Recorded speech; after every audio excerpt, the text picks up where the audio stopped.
No jobs upon graduation?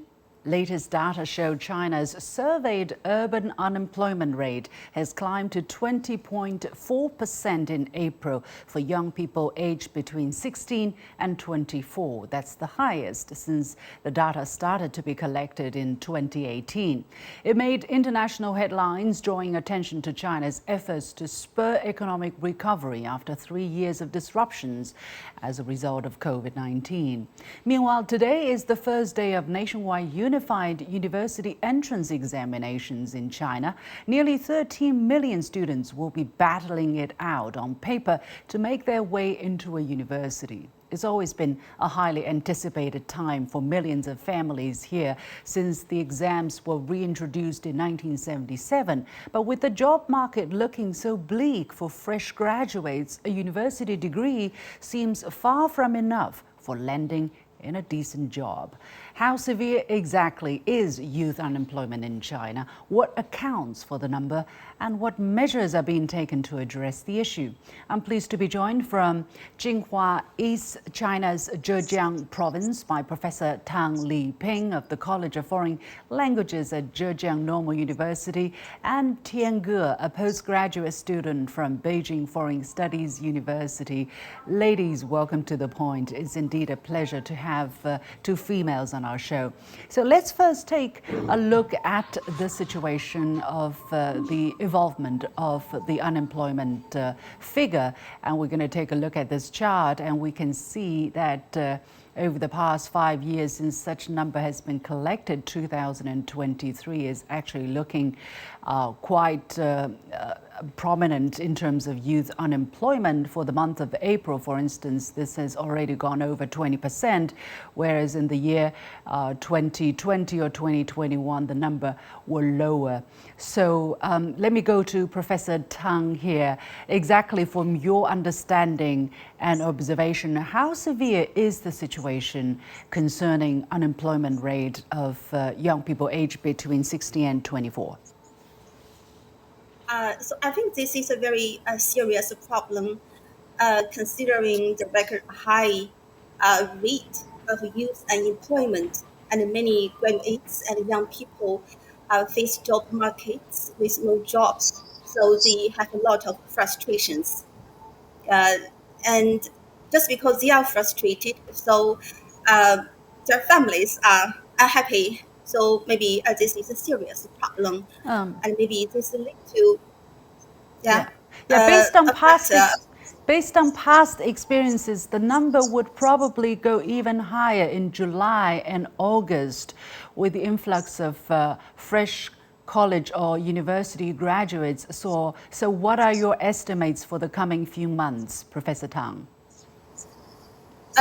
So I got a number about 11.6 million fresh graduates would graduate from universities and enter the job market.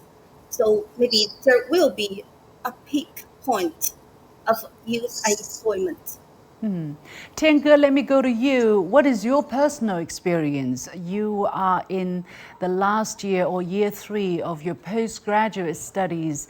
What is on your mind at this moment as you are about to make the choice between whether to go into the job market or whether to pursue further studies? What are you thinking? What are the considerations you are making?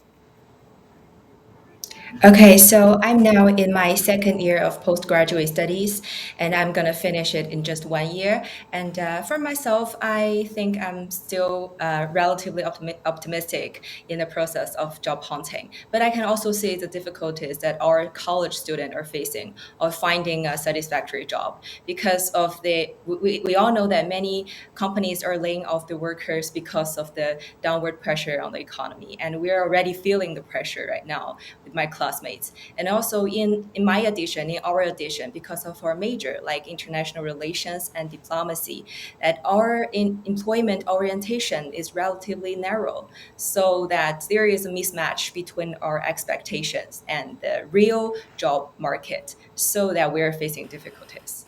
But you said you are relatively optimistic. Why is that? I think I still have just 1 year to make a plan, and I still have many choices and attempts. And I need a really clear plan just to have this. So I think the first thing is to have optimistic thoughts first. Yeah. All right, so you're pumping up um, your confidence for your future, although the prospect may not be so satisfactory. But anyway, you're preparing for that. But Professor Tang, considering the difference between different age groups in terms of employment numbers. For instance, for the age group 16 to 24 is 20% for this April. But for the older population, for instance, from 25 for 59, the unemployment rate is much lower, actually only about 4% or something like that. What accounts for such a big disparity between these different age groups? So I think one of the reason is due to pandemic-related economic slowdown, and many private sectors were battered, and they had mass job cuts, and they were the big employers of graduates, young people, and especially some high, well-educated young people. And each year, a great number of millions of fresh graduates enter the job market, and all these interconnected factors contributing to youth unemployment rate. What do you think is the connection between the unemployment number with China's economic transition from one that is very much concentrated on the speed, on the scale of economic expansion to the quality of the development? Professor Tang. Yes, actually, already before the period of COVID-19 pandemic, China already started slow down, but I think that it represented Chinese government's conscious efforts to slow down the economy in order to transform the labor intensive industry to more service oriented, knowledge based economy. So this may unavoidably cause less job opportunities, but I think these are the growing pains we need to face. Tian Ge, what is your opinion on what's causing such high unemployment numbers among the 16 to 24-year-olds? I think it's because the first is the pandemic, and also for the economy situation right now, and also I think there's some students really have a high expectations of the employment, and there's a mismatch between it. So Yeah. basically, you're saying students are looking for jobs of certain kind, but these kind of jobs may not be available on the market. Can you be a little bit more specific? Yes, I think so. Yeah, can you be a little bit more specific, please?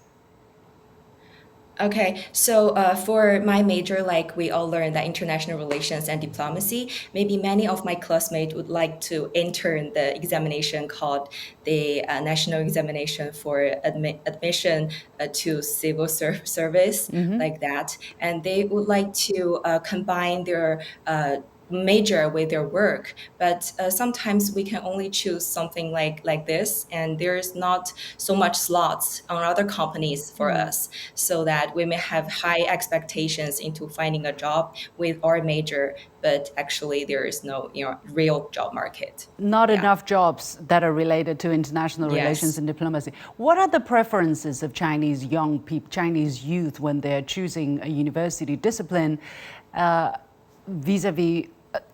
So what do they want to study? What are they looking for? Lawyers or accountants, or what are the young people looking for when they go into university?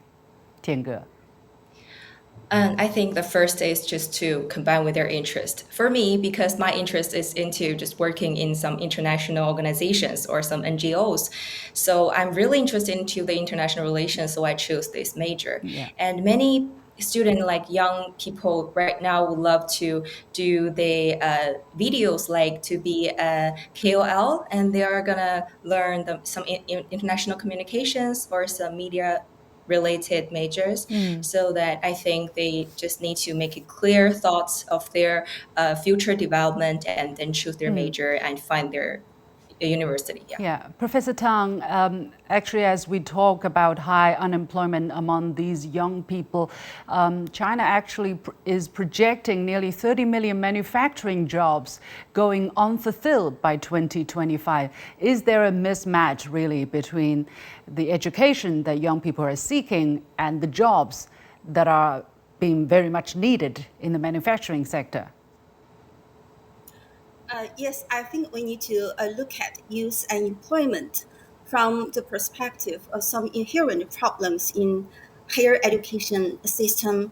So I think there's a mismatch between educational goals, curriculum designs, and the requirements of labor market. And so, for example, for a long time, English is the most commonly taught foreign language. However, the other foreign languages are less taught. So actually, in job market, there are some jobs available for those people who understand the other foreign languages, but there is a shortage of these people. And maybe a job market wants some people I who see. both understand. Yeah, Yeah. I see. So very quickly, what is the government doing to address the problem, the mismatch and the high unemployment rate? Professor Tang, really briefly, please.